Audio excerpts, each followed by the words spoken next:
ছিল নবী সাল্লাল্লাহু আলাইহি সাল্লামকে সবসময় হাসাতেন। তার নাম ছিল আব্দুল্লাহ। সমস্ত সাহাবীরা তাকে মুদহিকুন নবী সাল্লাল্লাহু আলাইহি সাল্লাম বলে ডাকতেন, অর্থাৎ নবী সাল্লাল্লাহু আলাইহি সাল্লামকে হাসানেওয়ালা বলে ডাকতেন।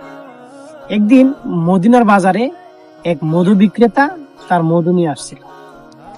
সেই মধুটি তার পছন্দ হয়, সে কিনে নিয়ে রাসূলুল্লাহ সাল্লাল্লাহু আলাইহি সাল্লামের কাছে দিলেন এবং বললেন, আপনাকে আপনার হাদিয়া, আপনার জন্য উপহার।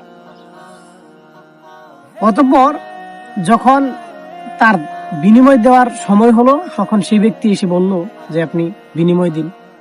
তখন আব্দুল্লাহ সেই ব্যক্তিকে নিয়ে রাসূলুল্লাহ সাল্লাল্লাহু আলাইহি ওয়াসাল্লামের কাছে গিয়ে বললেন যে আপনি তাকে বিনিময় দিয়ে দিন।